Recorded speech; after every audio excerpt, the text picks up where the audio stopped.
This past week in the studio, I've been making an assortment of different pots, such as this small group of handled jugs.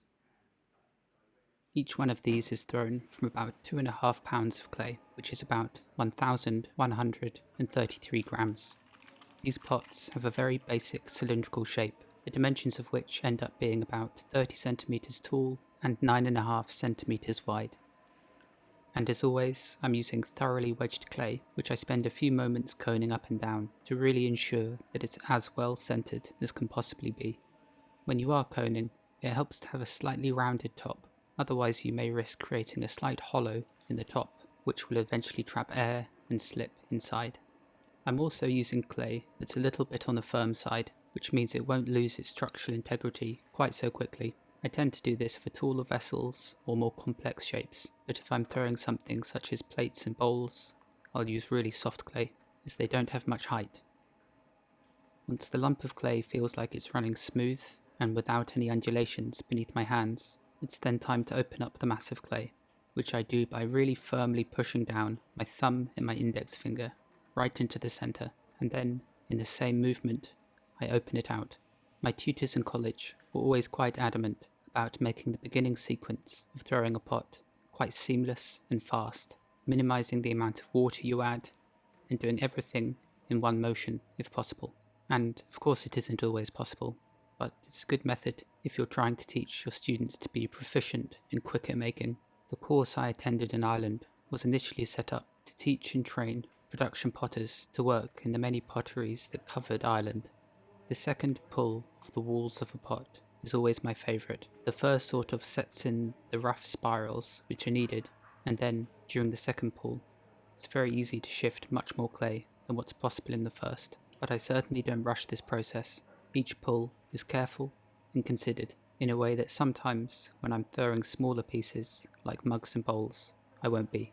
There's always the danger, when throwing tall cylinders, that you grab too much clay in one pull, resulting in you creating a thin spot around the base and a heavier mass of clay above in your hands and in the upper sections of the walls. And if the thinness is too severe around the base, the walls will begin to buckle and the pot will likely collapse. Although, with practice, throwing a form like this is as easy as throwing a simple mug. You've just got to make enough of them, which I certainly haven't. Although hard to see here, for the last couple of pulls I switched to using a sponge in my right hand. This one pull took about 30 seconds or so, and having a sponge that retains moisture throughout the entire pull can be helpful, as it means that I don't have to remove my hands and interrupt the process. There's another difficulty that arises when throwing narrow cylindrical shapes, and that's the extra bulge that my hand creates inside the vessel as I'm pulling up. It's just another factor that you need to pay attention to, as if you lose focus, you can quite easily end up deforming the upper walls of the section before you even get to that part. And if I do need to correct it and collar it back in, I simply do so slowly by coming up underneath it, like so, forcing it back into a straight cylinder. I also want the area where the spout will eventually be pulled to be quite thin, so I may spend a few moments just throwing the very top portion of the wall leading up to the lip. Then, when I'm more or less happy with the shape, I'll remove the excess water from the bottom, and I'll also push out the very bottom part of the cylinder by 3 or 4 mil or so, as inherently there's always going to be a tiny bit more weight in the lowest corner of these pots, which means later on I can trim it without the piece becoming too narrow at the base, as I've already accounted for this by pushing it out. I then run the sharp metal edge of my kidney up the form, removing as much slip as possible, and I don't worry too much if I can't remove all of it. In the hot weather we've been having, the outside of these pots will dry out really quickly, and I'll be trimming the entirety of the outsides anyway, so any marks left during this stage will be removed. Now that the cylinder's thrown, it's time to add the spout. To do this, I place 2 dry fingers either side of the area I want to pull. I then take my wetted index finger and I gently flick the clay out bit by bit in between them. The 2 dry fingers are there to support the vessel as you're pulling. Without them you just deform the entire circumference of the rim, but with the 2 fingers there to support it, most of the pressure is only exerted in between that little gap rather than affecting the rest of the vessel. And it may be hard to see, but the majority of the pulling is happening with the mid and near the tip of my index finger, not so much the tip itself, as if you run the sharp edge of your finger and nail over the sharp edge of the lip, it can very easily be damaged, and ideally what we want is a nice, sharp, pouring lip. I then wire the pot through and gently lift it away. I only ever really make these in batches of 3 or so. I don't know why. There isn't much reason for it. The rims of these dry out quickly, and as they do so, the form of the pulled spout loosens and they lose their shape slightly. So to correct this, while they're still malleable, I just press in either side of the spout, like so, redefining the shape and also removing any small specks or burrs of sand or clay that might be present on the lip. Thereafter, I'll wrap these up with plastic, and usually by the next day they're ready to trim. I brush some slip from my throwing water onto the base, place the pot onto the metal wheel head, and then spend a few moments rubbing it back and forth. As the slip quickly dries, it sticks the pot to the wheel head. This alone can hold it really firmly in place, and it means that I can trim the entirety of the outside walls from bottom to top without any lumps of clay getting in the way. I also just squash down a tiny amount of excess clay onto the wheel head, which creates a strong seal and another line of defense for keeping the pot firmly stuck onto the wheel. Once stuck, I'll then begin to remove the excess clay from the outside walls, which, as you'll see, offers up an issue, as I can't trim right to the very top due to the protruding spout. This is one of the reasons why I threw the upper walls of this pot close to the rim, thinner, as I just won't be able to trim them in the same way I can the rest of the piece. You'll notice that I am leaving some pretty nasty gouges below the spout, but you'll see how I fix those later on. But for the time being, I'll continue trimming the lower sections of the walls until they're as thin as they can physically be without buckling in on themselves. And here's how I finish the top. It's really just a matter of stopping and starting a lot, and dodging the spout as it spins around. All it takes is one wrong move to completely destroy these pieces, so I take it slow and use the sharp edge of a metal kidney as not to remove too much material at once. It also provides me with a straight edge, which makes matching this upper section to the walls below a little bit easier. At the moment though, all I'm concerned about are the areas around the spout. Once those are nice and even, I'll spend more time carefully carving underneath the spout itself. And to do this I use the same tool, and I just carefully dig it in right below the lip, carefully remove the excess clay until the spout flows really nicely and evenly into the body of the vessel. Whenever I'm carving, I keep one hand on the vessel inside to brace it, opposing the pressure that's being pushed in from the outside. This is probably the closest to hand building that I ever get. A vast majority of my work is thrown on the wheel. It's really the area that I specialise in, I think. Although over the years and throughout my apprenticeships, it was definitely a task I did more of, whereas nowadays a huge percentage of my work is thrown and trimmed on the wheel, with pulled handles being really the only consistent bit of hand building that I do. And that isn't to say that I don't enjoy it or appreciate it. I really do. It just seems to be the way it is with pottery. You tend to fall into a specific category, be it a distinct type of clay, a type of firing, a select few glazes. It's such a vast craft, with so many different materials, techniques, and ways of doing things, that if you don't specialise, it can be quite daunting.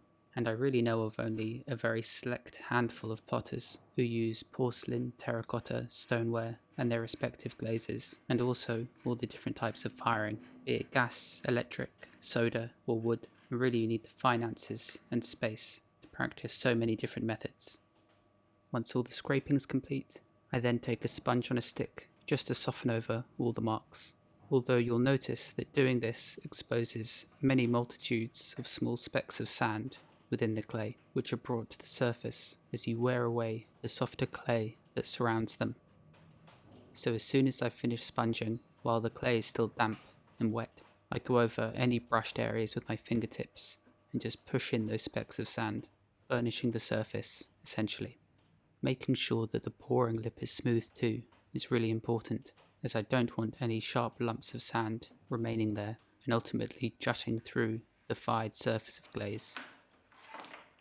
I then remove the pot from the wheel head by sliding a sharp piece of metal beneath the pot, catching it as it comes off and scraping away the excess clay that remains. I then flip the piece over and very delicately place it upside down onto the metal. I don't tap center the pot at this stage to get it centered, as doing so could easily damage the rim and the spout, so I just pick it up and place it down carefully until it spins more or less perfectly centered. Then I take 3 soft lumps of clay and I push them down onto the wheel head, letting the excess clay push into the jug itself. That way you're less likely to damage the delicate rim. To trim the base, I place on this spinner that was made for me by Richard Carter. It lets me apply downward pressure through the piece without focusing it on one spot, distributing it like lying down on ice as not to fall through.